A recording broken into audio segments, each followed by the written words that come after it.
Hola, ¿cómo están? Gracias por acompañarnos aquí en Mega TV. Como todas las noches, de martes a viernes, conversamos, dialogamos con personas que nos parecen trascendentes dentro de su actividad, distintos ámbitos, la cultura, la política, los deportes e inclusive la función diplomática, que es la que hoy nos va a acaparar principalmente la atención, ya que nuestro invitado es nada menos que Ramin Nawai, el representante del Reino Unido de Gran Bretaña aquí en nuestro país.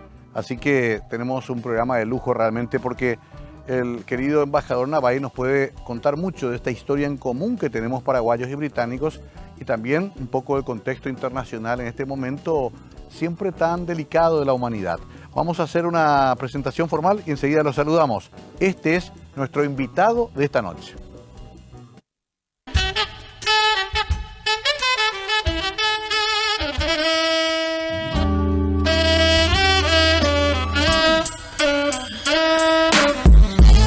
Ramin Nawai fue nombrado embajador de Su Majestad en la República del Paraguay en octubre del 2020. Durante su largo trayecto como diplomático ocupó diversos cargos. En los años 2002 al 2003 fue jefe del Departamento de Política Económica. Del 2003 al 2004 en Cuba, Haití y República Dominicana fue encargado del Departamento de América Latina y el Caribe. Del 2004 al 2006 en el Centro Conjunto de Análisis del Terrorismo ocupó un cargo importante. De 2006 al 2010 en Bogotá fue el segundo secretario político. Del 2010 al 2015 en Chicago se desempeñó como cónsul general adjunto. Del 2015 al 2017 fue jefe del equipo del programa Unidad de Siria, Dirección de Medio Oriente y África del Norte. Finalmente, del 2017 al 2020 fue subjefe, Departamento de Comunicaciones contra Daesh, Dirección de Comunicaciones.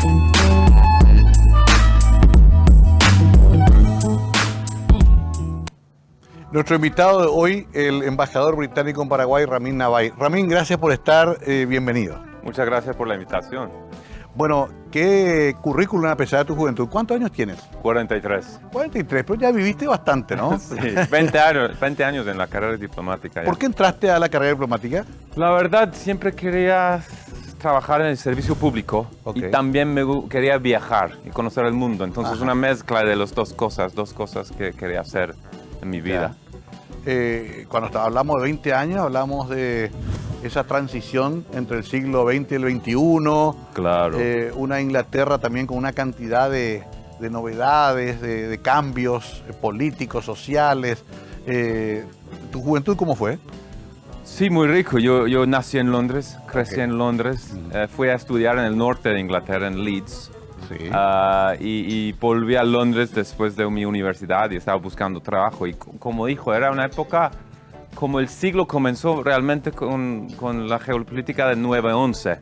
Sí. Entonces sentimos un cambio grande. Muy fuerte. Por esa época. Pero antes mi juventud, con más esperanza tal vez que el siglo nuevo que ha comenzado con unas complicaciones, ¿no? Claro, la caída de las Torres Gemelas genera un mundo nuevo que no conocíamos, diferente. Cambió la historia para siempre y Londres también sufre los embates de los ataques, ¿no? Sí, claro. Por esa década sufrimos unos ataques graves, pero realmente estaba algo, nunca fue tan grave, pero había el conflicto, digamos, en Irlanda. Entonces había ataques en Londres y Manchester justo, pero fueron muy diferentes, como otra cosa. Entonces el ambiente cambió un poquito, sí. Claro, me imagino. Y convengamos también que Londres es una ciudad muy multicultural, con una cantidad de influencias de diferentes lugares del mundo y de etapas de la historia, de la India, la influencia musulmana. Es un crisol de razas Londres, ¿no? Sí, y justo mi ascendencia es del Medio Oriente. Totalmente. Entonces, yo nací en Londres, pero mis papás y mi hermana nacieron en el Medio Oriente. Entonces, sí.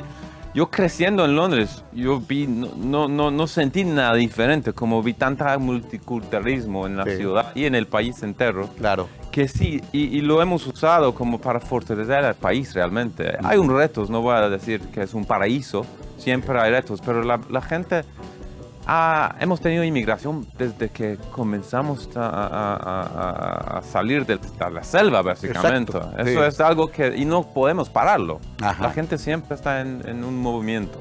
es de la historia misma de la creación de la nación, ¿no? Claro. De todas maneras, no quiero equivocarme, pero el servicio diplomático británico siempre fue muy independiente de las corrientes políticas, ideológicas, siempre trataron de tener una institución muy sólida. ¿Cómo se logró eso? Sí, nuestro servicio como público es aparte de los políticos. Entonces tenemos estas instituciones. El gobierno cambia y nosotros en el servicio público nos quedamos. Es decir, que yo no soy político, no tengo un partido en mi país.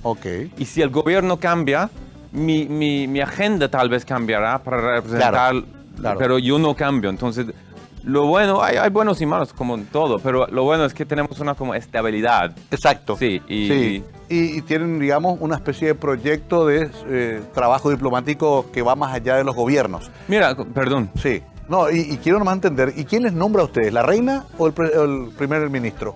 Pues nombrado por la reina, digamos. Formalmente. Por ser, sí, porque la reina es parte del gobierno. Sí. Así es la línea. Yo soy representante de la reina, digamos, en Paraguay, por ser jefe de Estado. Pero represento como lo que quiere el gobierno británico. Es decir, que ellos toman la agenda. Y mi cargo es para representarlos. Entiendo. ¿Tus estudios de qué fueron? La economía y política. Ok. Sí. Raste directo al grano. Sí, es que bueno, por suerte, la verdad, cuando era 17, 19, no estaba pensando, estaba escuchando música y fútbol y esta cosa. Por suerte sí sirvió para algo. Claro, te sirvió. Y después haces tu carrera que te lleva a distintas partes del mundo, muy distintas inclusive, muy diversas, ¿no? Me interesa mucho tu experiencia en Siria, por ejemplo. Justo en un momento en que comenzaba un conflicto muy duro, ¿no? Sí, un conflicto muy pesado. Y era el cargo de apoyar unos grupos dentro del país que estaban luchando contra el Estado, del tipo dictador, básicamente. Claro. Y era muy difícil porque realmente no salió bien para los que estábamos apoyando. Había un nivel de sufrimiento gigante que sigue. Sí. Y sí, nos afectó cuando uno está involucrado, pues de lejos obviamente, yo no estaba. Claro. Pero mirando la resistencia y pues, gente que está listo para perder sus vidas, era así como algo, y saber lo que la gente en conflicto sufre es algo. Exacto. Sí, es impresionante. Y ahora estamos en otro conflicto y sí, pero bueno, como dijimos, eso es algo que no podemos superar, ¿no? Claro. Por varias razones. Sí. Qué bueno que podamos hablar de esto y con mucho respeto. ¿El Daesh qué es? Es el Estado Islámico. Okay. Pero usamos la palabra Daesh porque ellos no quieren esa palabra. Entonces, el Estado Islámico es como conocido acá, ¿no? Sí, el Estado Islámico. Sí. Pero no son islámicos ni en Estado.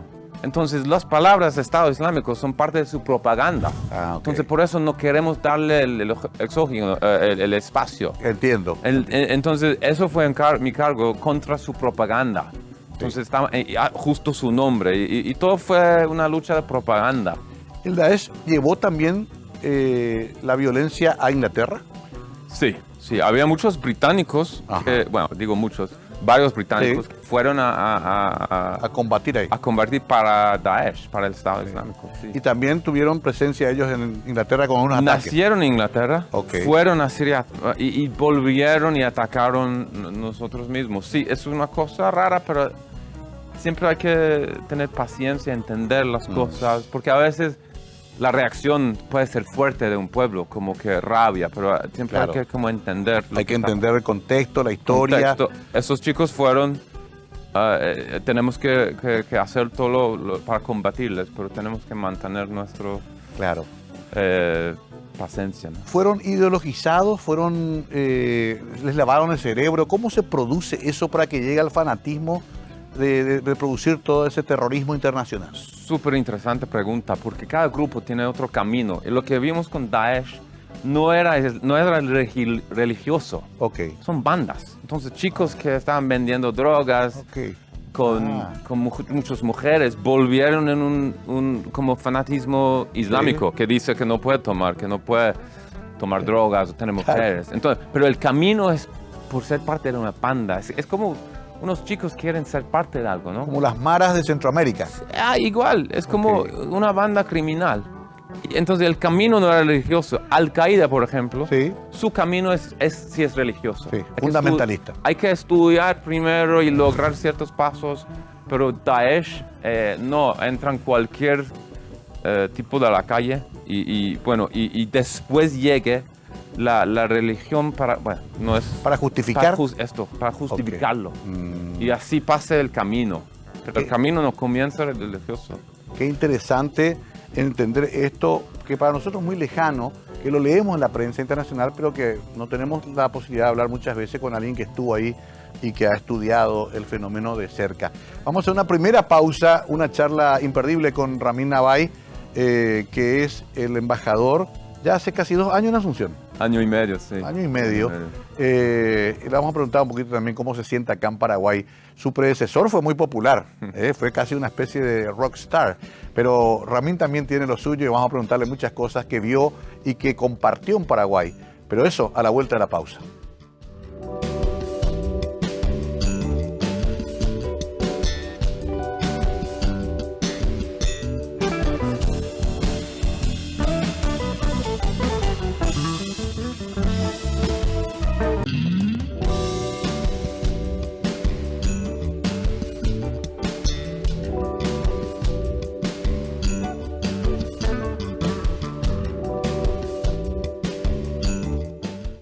Todos los nombres dicen que un significado. ¿Ramin significa algo? Sí, como guerrero, como que guerrero, como que... Guerrero. Guerrero, sí, sí, sí. Ok. Que no soy nada. Bueno, pero Ramin es un guerrero. Sí, sí, sí. Ya, ¿y Nabay es apellido de tu papá o tu mamá? Mi papá. De tu papá. Ustedes llevan apellido paterno. Sí, sí, sí, paterno. ¿Tu papá vive todavía? No, se falleció. Ya falleció. Sí, sí, sí. Ya, ¿y tu madre? Sí, sí, y vino a Paraguay hace poco. Estuvo. Acá.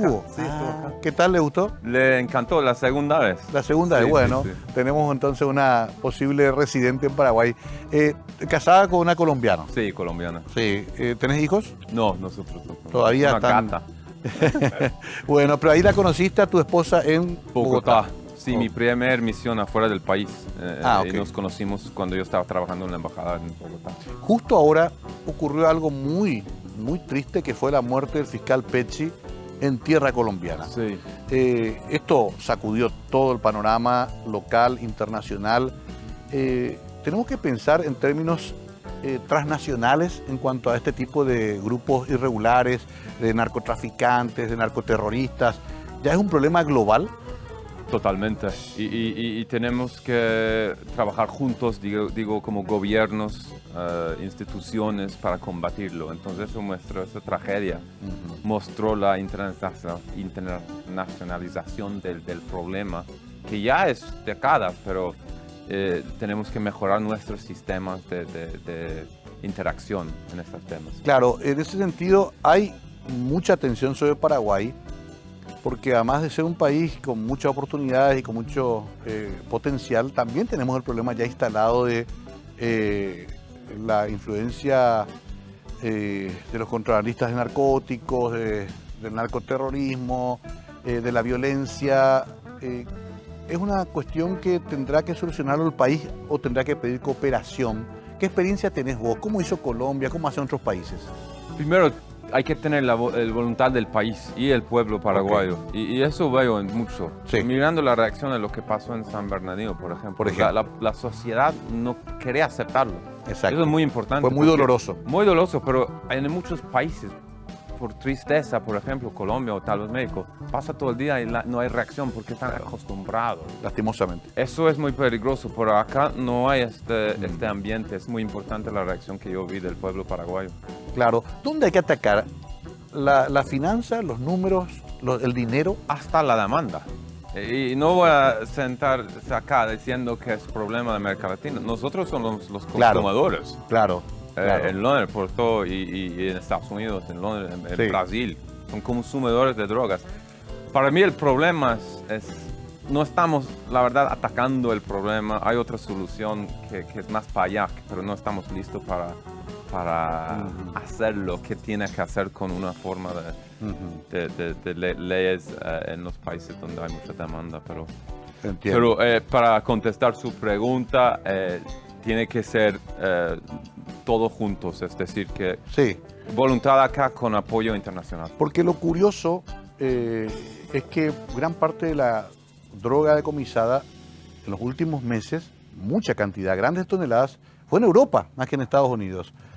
Todos estos decomisos de cocaína en Holanda, Bélgica, Alemania, por lo visto estamos siendo un país que está reexportando a Europa. Sí, es un país tránsito, porque en tema de producción tiene Colombia, Perú, Bolivia básicamente, y Colombia va para el norte y Bolivia, Perú para la costa atlántica y después África o directo a Europa. Claro. Entonces es una ruta tránsito de la droga. Esa droga, una vez que entra a Europa, llega a Inglaterra, llega a todas partes. Sí. Es ya muy difícil ahí. No, cuando está en un barco, uno no puede parar todos los barcos porque la economía mundial va a caer si uno hace eso. Entonces, sí estamos, pero como menciono también, finanzas porque el narco básicamente es un empresario. No quiero negar como parte moral, pero básicamente hay demanda y ganan plata para vender. Claro. Y hay que atacar las finanzas encima de todas las otras cosas. En el este del país está siempre el temor también de la triple frontera. Algunos dicen una fantasía, otros no. Hay mucho trabajo de inteligencia en la zona. Se habla de la presencia de Hezbollah. Yo sé que muchas cosas no puedo hablar porque el cargo mismo no te lo permite, pero ¿es un problema de Paraguay la triple frontera y la presencia de grupos extremistas? Bueno, yo tengo un poco de experiencia en ese sentido. Voy a ser honesto que no lo veo tan grave en el sentido del grupo extremista. Yo sé que la palabra Hezbollah sale, pero desde mi punto de vista, y no es completo, yo no tengo tantas preocupaciones por este tema. Hay otros temas más que como hablamos de la droga, pero el punto de extremismo no lo veo. He hablado con gente allá y yo sé que salen informes, pero en mi opinión, para ahora, hablando de hoy en día, no lo veo como un grave. Todavía no es un problema central. Para mí. Claro, para mí. Es tu visión personal y eso es lo importante. ¿Y el lavado de dinero? Sí, claro, digo todo el continente, por todo el mundo, desde el sistema financiero. Y bueno, si quiere ver lo que hemos visto en Europa, sí, tenemos que mejorar, es un proceso. Y lo que ha pasado con el Internet, que explotó y cambió la economía global, hay nuevas formas de lavar y todo pasa por cuentas electrónicas. Entonces es más difícil, pero estamos en este camino y sí es un problema que enfrentamos cuando está hablando de crimen organizado, la corrupción, esas cosas. Correcto, sí. Es importante escuchar la visión que tienen representantes extranjeros de países tan importantes como el caso de Inglaterra y el Reino Unido. Y en cuanto al proceso político, ¿cómo es la posición de Inglaterra? Usted sabe, embajador, que hay países que han tenido mucha influencia en Paraguay, Brasil, geopolíticamente, Argentina y por supuesto Estados Unidos. Inglaterra pareciera jugar un poquito más de lejos. ¿Es la política o es una decisión que toman ustedes como Ministerio de Relaciones Exteriores? En pocas palabras, se meten muy poco en la política local. Pues no es de nuestro interés. Bueno, no metemos mucho en la política mundial. No voy a hablar de otros países, pero en nuestro caso, lo veo acá como manejamos en las otras partes. Hay intereses nuestros y trabajamos en esta área. Entonces eso no es una política de Paraguay realmente en el mundo entero. No estamos tan interesados. Si hay procesos democráticos, respetamos todo lo que la decisión del pueblo. Eso es por todo el mundo. Entonces, entiendo. Entonces en Paraguay estamos sigue en la misma línea. Sí, en la misma línea. Es difícil que vaya un político a la embajada de Inglaterra a pedir un respaldo, por ejemplo, un político paraguayo.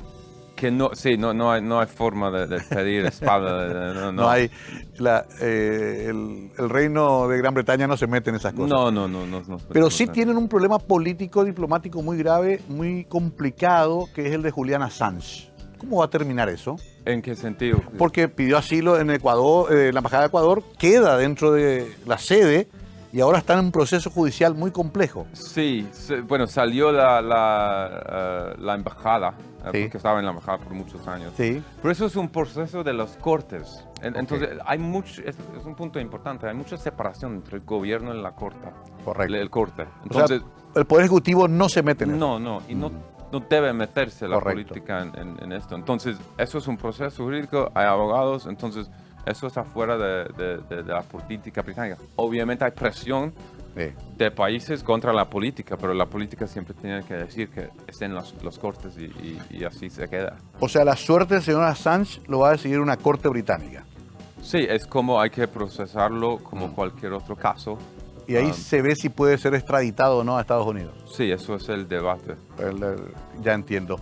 Pero no sé, realmente no conozco los últimos pasos del Claro, caso, pero claro. en general... No, pero es interesante porque en nuestros países de Latinoamérica casi el Poder Ejecutivo el que maneja eso. Sí, y yo entiendo que la gente crea que sí podemos Claro. intervenir Exacto. en ciertas cosas, incluyendo la gente cree que la reina tiene la fuerza. para Exacto. hacer- sí, eso es natural también. Es natural. Cuando Juan Perón vino a Paraguay a exiliarse, Ya. vino protegido por el presidente Stroessner. Sí. No entró ni una corte nadie ahí. Sí. Y pasó mucho en la historia de Latinoamérica. Sí, sí, nuestra jefe de Estado no tiene, No tiene poder, esa atribución. no. No, importante para entender, ¿no? Para aprender también. Ramín, en cuanto a tu futuro, ustedes van construyendo una carrera diplomática. ¿Es tu primera embajada esta? Primera vez embajador. sí. Embajador. Sí. Bastante joven llegaste a embajador. ¿Cuál es tu aspiración? Bueno, quiero seguir haciendo lo mejor para mi país. Ok. Y también aprender como he aprendido tanto de Paraguay. Eso me da mucha satisfacción, como conocer nuevos países, Ajá. tener un grupo de nuevos amigos por varias partes del mundo. Pero mi aspiración realmente más que todo es disfrutar lo que hago. Eso es muy importante. Y si estoy disfrutando lo que hago, los resultados ojalá salgan.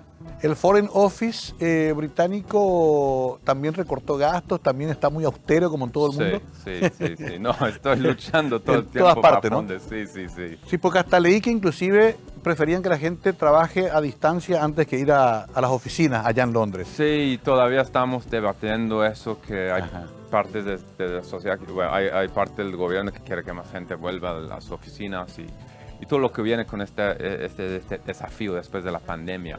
Pero sí, tenemos que enfrentar después de la pandemia muchos cortes, entonces estamos en un tiempo difícil para gastar en el servicio público. Y el Foreign Office depende de su presupuesto del Parlamento. Del Treasury, del Ministerio de Hacienda, Ok, que maneja. Sí. Y el gobierno, sí, hace para el Parlamento. Entonces, el gobierno básicamente presenta El presupuesto. sí, el presupuesto Ok, y hay un voto y después está manejado por el Ministerio de Hacienda. entiendo. Interesante para comparar un poco con nuestro sistema también parecido, aunque acá se discute más después en el Parlamento y se recorta mucho. Allá no tanto.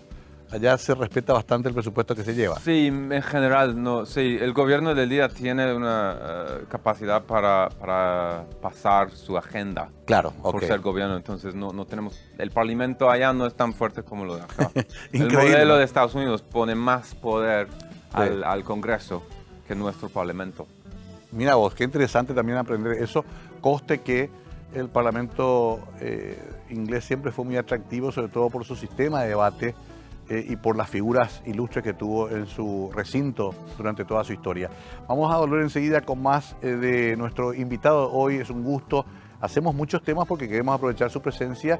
Es el embajador del Reino Unido de Gran Bretaña aquí en Paraguay. Ya volvemos.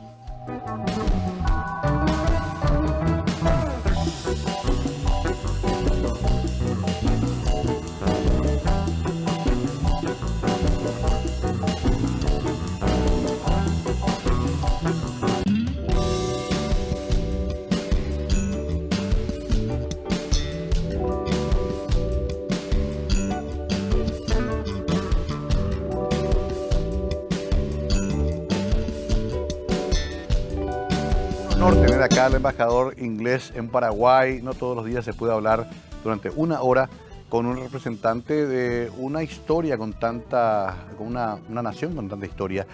Me quedé pensando en la historia porque en el Paraguay siempre hubo una visión de que la política exterior inglesa influyó en la guerra de la Triple Alianza, influyó también en la guerra del Chaco. Siempre hubo como el fantasma de Inglaterra a través de Argentina perjudicando a Paraguay.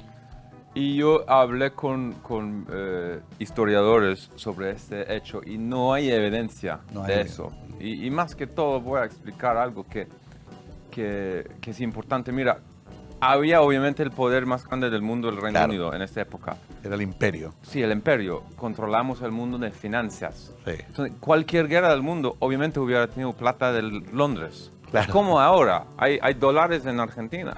El dólar es el mundo. Entonces, obviamente, préstamos también. Claro, los bancos. Los bancos, pero no es una agenda del gobierno.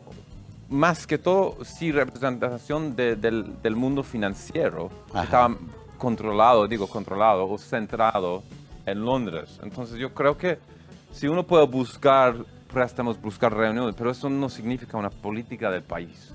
Entiendo. Y más que todo, cuando terminó la guerra, fuimos uno de los primeros para abrir una representación diplomática nuevamente después de la guerra. Entonces, no era nuestra agenda para querer intereses acá. Hay historiadores que han vivido en Inglaterra mucho tiempo, Herken entre ellos, que han estudiado mucho esto. También la supuesta injerencia inglesa en la prospección del petróleo en el Chaco y su participación por esos intereses en la guerra con Bolivia.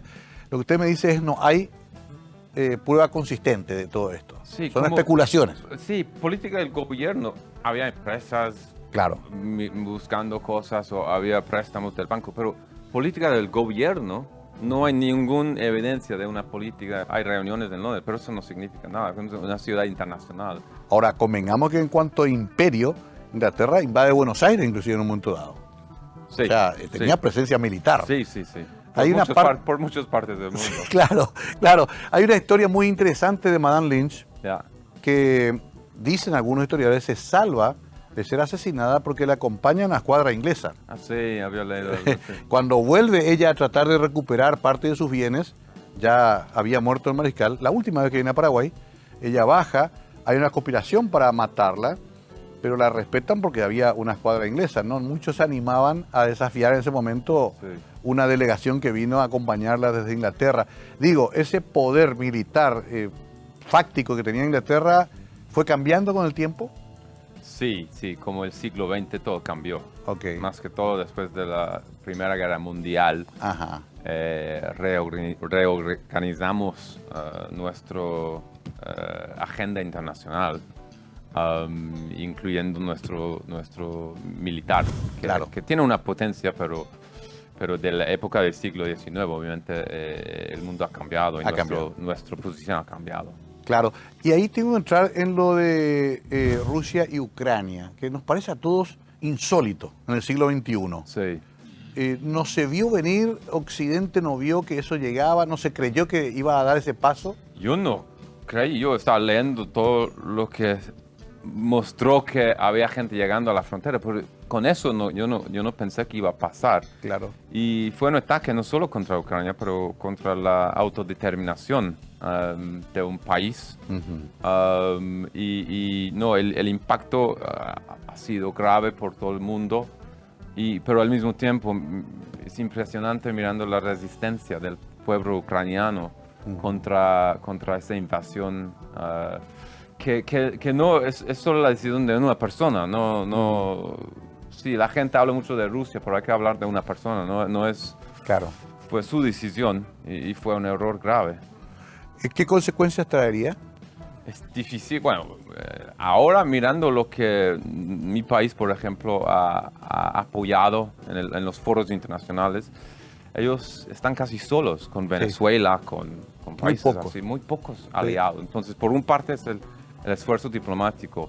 Segundo, hay sanciones contra gente poderosa del país que va a cortar fondos.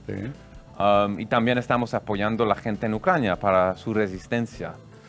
pero el impacto es para nosotros todo. Y yo siento también para los pobres jóvenes rusos que mandan para morir en una guerra Claro. que no fue necesario. Entonces, el sufrimiento, como en todas las guerras, es por todos lados. No es tan blanco y negro, hay sufrimiento por los dos lados. Y es algo muy triste y desafortunadamente todavía no podemos, como hablamos antes, superar conflictos. Por último, y yo sé que siempre hay que cuidar las declaraciones de un diplomático, pero también tiene que ver esto con una especie de sentimiento ruso de supremacía geopolítica. ¿Putin aprovecha eso? Pues sí, creo que volviendo al tema, de Rusia no sé, pero de él sí. Ajá. Entonces, Un poco la visión de los zares, la visión sí, de los... tiene un perspectivo del pasado Ok. que para mí no es la realidad de hoy en día, pero sí, hay eventos históricos que obviamente está creando preocupaciones para él. Habrás escuchado y leído mucho Segunda Guerra Mundial. Inglaterra casi al borde del, digamos, del precipicio también, como Paraguay quizá en su historia. ¿Qué es lo que le salva a Inglaterra en ese momento crucial en que Hitler está a punto de entrar? Hay una expresión famosa en el Reino Unido que usaron en esa época en el metro. Había avisos por todos lados. No voy a decirlo en inglés y tal vez pueda traducirlo, pero es keep calm and carry on. Mantén la calma y continúa adelante. Ya. Okay. Eso fue algo importante para el país. Eso estaba puesto En el metro, por todos lados, porque las bombas estaban por todos lados. Keep calm and carry on. Porque tuvimos una agenda, tuvimos un líder excepcional con una visión, con una dirección. Y keep calm and carry on. Y así mantener. Y creo que Paraguay también tiene este espíritu también. Ese espíritu. Sí, sin duda. Sí, uno cuando conoce Inglaterra ve ese espíritu en la gente. De hecho, es muy difícil la isla misma. Sí, es muy agreste. Uno dice, Sí. ¿cómo salió de acá un imperio? Sí. El clima no es muy bueno. No. Sí. No, todo es difícil, es una roca casi, Claro. en medio del mar. Eso se tradujo también en el espíritu para aguantar esa guerra, pero también convengamos con el apoyo fundamental de Estados Unidos. Sí, obviamente sí, fue clave. Y también Rusia en esa época, no Exacto, pueden negar exacto. el papel de Rusia en ganar la guerra. Pero volviendo al tema de Sí. la isla, que somos nosotros, fuimos invadidos muchas veces en la historia. Los vikingos Sí. vinieron Los romanos. Los romanos. Sí. Entonces estamos acostumbrados también a ser invadidos. No es solo una dirección. eso. Ok, o sea que lo de Hitler no iba a ser nuevo tampoco. ¿sí? No, Es que- tampoco. Pero lo evitaron. Evitamos sí, gracias a una respuesta internacional. ¿no? Pero el que consigue la respuesta con su habilidad política es Churchill. Es Churchill y yo creo que vuelve al tema de valores y hablamos un poquito sobre nuestros dos países, compartimos valores Sí. y Churchill tuvo la habilidad a proyectar como sus valores. Estados Unidos entendió su visión y participaron en la guerra y también con este camino tuvo un impacto gigante en el mundo. Churchill es una figura casi mítica. Leí hace poco una de sus biografías.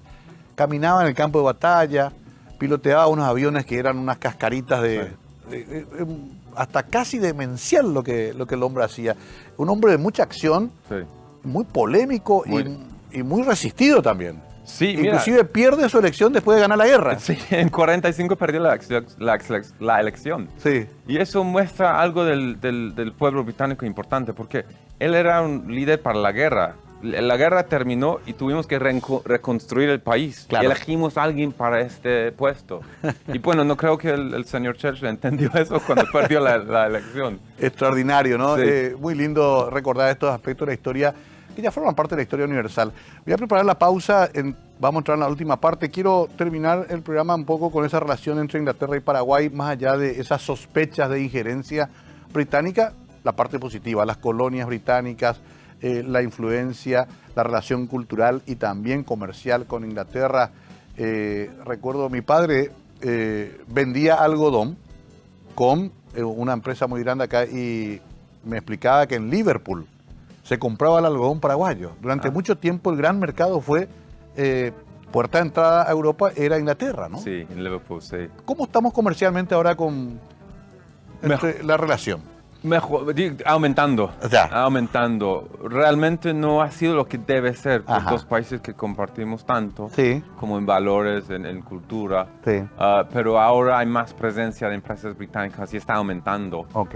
Y entonces eso es una de mis grandes prioridades como embajador. Claro. Porque relaciones comerciales no son solo para la economía, vienen con otros beneficios Sí, sí. importantes.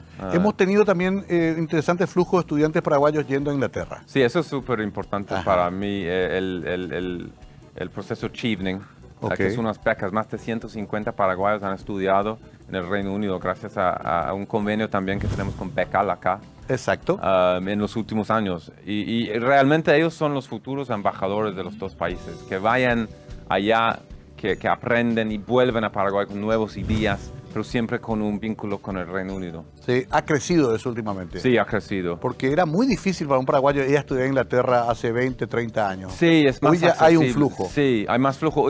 No solo por las becas, también por como otros caminos que un paraguayo puede aplicar para estudiar allá. Y por último, antes de la pausa, esta vinculación a través de la pandemia también fue importante. El trabajo de AstraZeneca y otras empresas, Oxford y compañía, eso también nos unió un poquito más, ¿no? Sí, también. Y tuvimos nuestros, como cooperación técnica acá, que justo durante la pandemia apoyamos en varias áreas como con mujeres en el campo para tener acceso a información sobre la pandemia, porque Ok. eso fue algo que apoyamos acá. Pero sí, yo creo que la pandemia aceleró en varios sentidos un camino que el mundo estaba en como para fortalecer un poco de lo que vimos en nuestras sociedades. Correcto, sí, fue muy importante en ese momento. Llegaban a donar también vacunas para Paraguay, ¿no?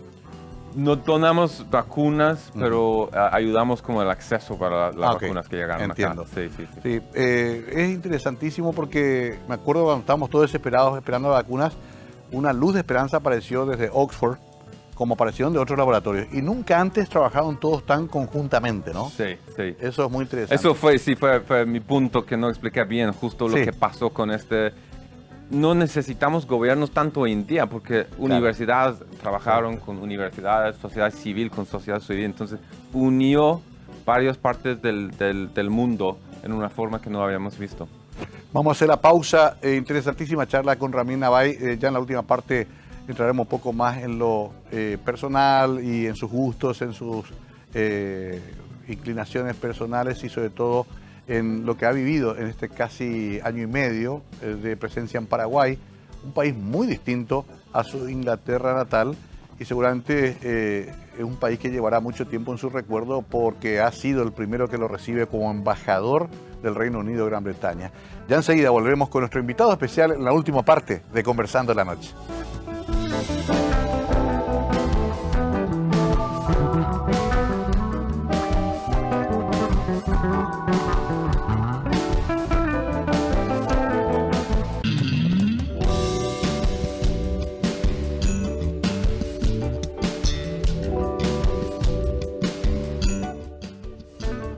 Retornamos en esta noche muy agradable para nosotros hablando con el representante de Inglaterra en el Paraguay, nada más y nada menos. Quiero entrar rápido en los últimos 10 minutos, Ramín, en tu vida. ¿Cómo fue tu niñez, tu juventud? Una familia clase media, ¿cómo era tu vida? Sí, familia clase media, Ajá. feliz realmente mi juventud. Vivimos cerca de un parque, Ok. jugando fútbol todo el tiempo. ¿En qué zona de Londres? Suroeste, Ok. como, no sé, el parque de Richmond, Sí. que es lindo, entonces vivimos cerca en esa época con mi bici, como dando ¿Fuiste a amigos. una institución privada o pública, un colegio? Privado, pero con un pagado por el Estado. La subvención, una Sí, subvención. algo así. ¿Y a la universidad después te fuiste a Leeds? Sí, a Leeds, sí, Ok. en el norte. Qué interesante. ¿Y qué época viviste Londres? ¿No era Swinging London? Ya no era. No, como 90s era mi época, como Ok. era saliendo Interesante. como... Spice Girls, Blur. Oasis, sí, Radiohead, así era, sí, mi época. Una mezcla de... un poquito también... ¿quién estaba de primer ministro? Pues John Major y Tony Blair. Tony Blair. En los 90s. Pero 80s también me impactaron mucho. Tengo una hermana mayor Sí. Toda su música de los 80s, Duran Duran, todo lo que Toda vino. esa época de... Sí, entonces desde su cuarto toda la música saliendo. Pero 80s era Margaret Thatcher, Claro. 90s John Major Sí. y Tony Blair. Sí, sí. También convengamos que la cultura británica es tan contradictoria que se produce una reacción muy fuerte con los punks. Sí, sí, Ok, claro. una claro. revolución. En la historia de Sex Pistols y compañía. Sí, sí. Inglaterra siempre fue, en ese sentido, muy extrema, ¿no? Sí, es verdad. Y yo creo que un poco de lo que hablamos antes, no es un paraíso, es Claro. duro.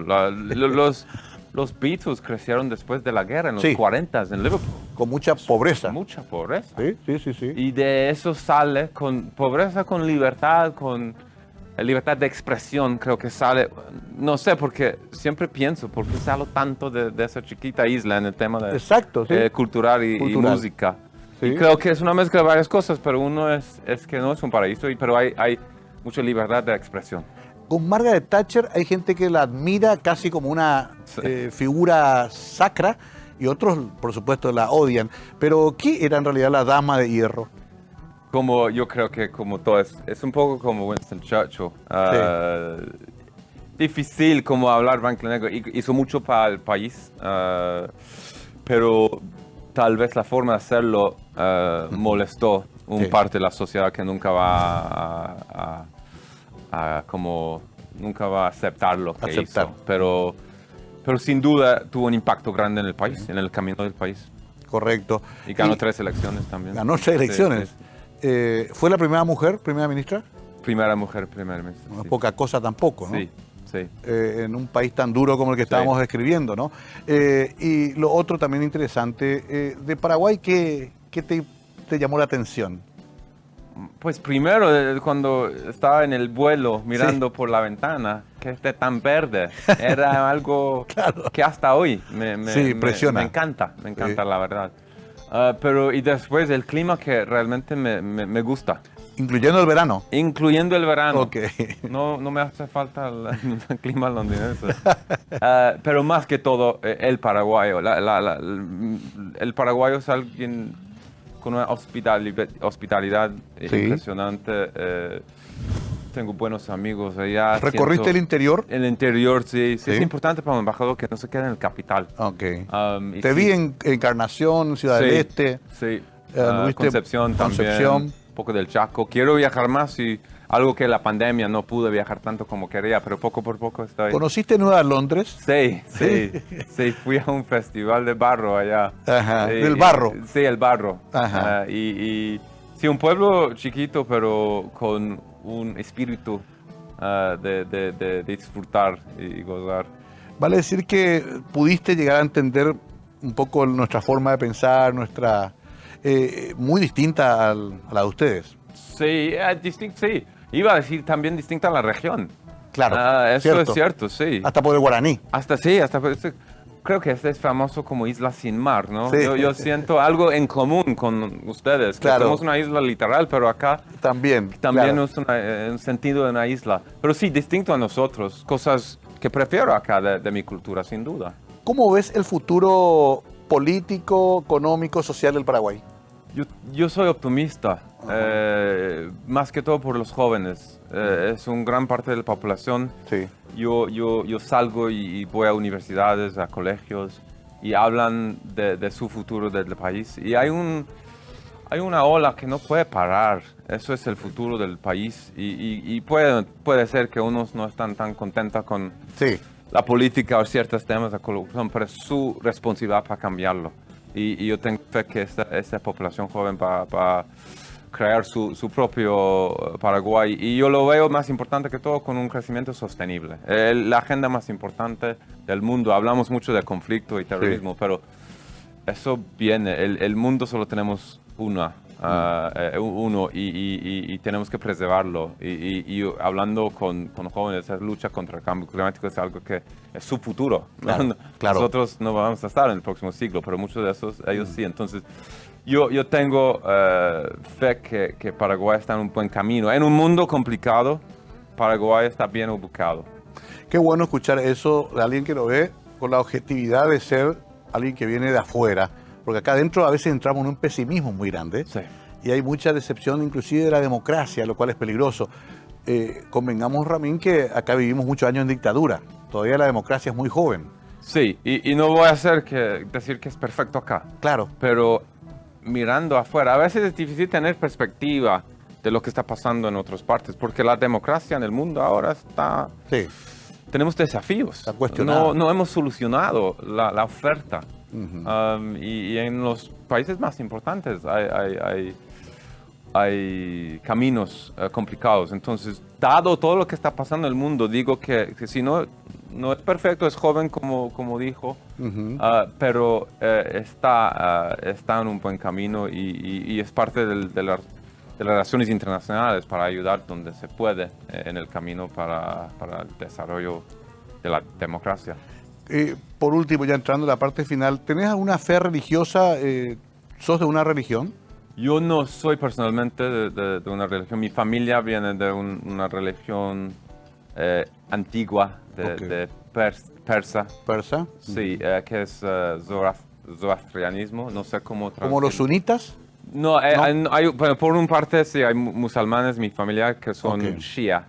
Chiitas, creo que sí. Chiitas, sí. Y otra parte que son de este zoroastrianismo. Pero esto es más antiguo todavía. Más antiguo, sí. Es uno de los más antiguos del mundo. Hay un fuego en Persia que está prendido por más de 2.700 años. Qué interesante, porque me río porque a veces nosotros creemos que nuestra religión es nueva, pero ahí No, sí, mucho para atrás. Muchos, sí. ¿Y tu señora católica? Sí.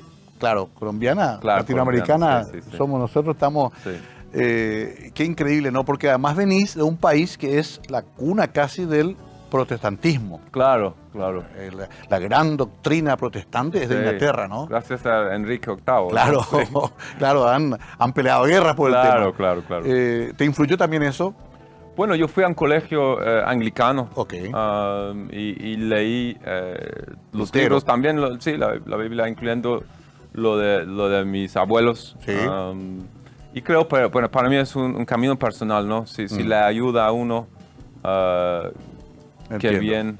Cuando hablamos de política, de religión, tengo mis preocupaciones. No, está bien, interesantísimo, porque estamos hablando de un recorrido cultural muy interesante y de un país donde la religión y la política son fundamentales. Inglaterra tiene... A mí me impresionó en Londres ver estatuas de Karl Marx cerca del puente, pero al mismo tiempo tener toda la cuna del pensamiento liberal, del gran pensamiento conservador también, ¿no? Claro. Esa dicotomía, conservadores y laboristas, Sí. eterna, ¿es la forma de vida de los ingleses? Sí, ¿en qué sentido? Perdón, como Sí. es... Claro, siempre hay dos partidos grandes, conservadores y laboristas. Pues tenemos tres claramente. Hay liberales, Los democráticas, sí, pero son más chiquitos, entonces sí es entre los dos. Pero lo que yo creo que es algo bueno de nuestro sistema político, en general, los partidos están luchando para el centro. Entonces, si el partido de la derecha gana, pasan un poco a la izquierda. Igual, porque en el centro es donde hay que buscar el camino. Eso siempre. Un partido que va para su propio lado, para mí no está representando el país. Qué interesante esto. Y la omisión que dicen los liberales es imperdonable. Me van a matar mis amigos liberales.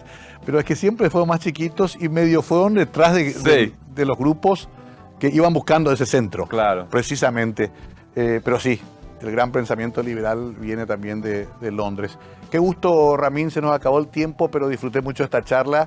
Te agradezco mucho que hayas venido y sobre todo te deseo lo mejor para este momento y para tu futuro profesional. Muchísimas gracias, disfruté mucho la conversación. ¿De qué club en Inglaterra? Arsenal. Arsenal, que no anda muy bien últimamente. No, gracias por mencionarlo. Bueno, muy bien.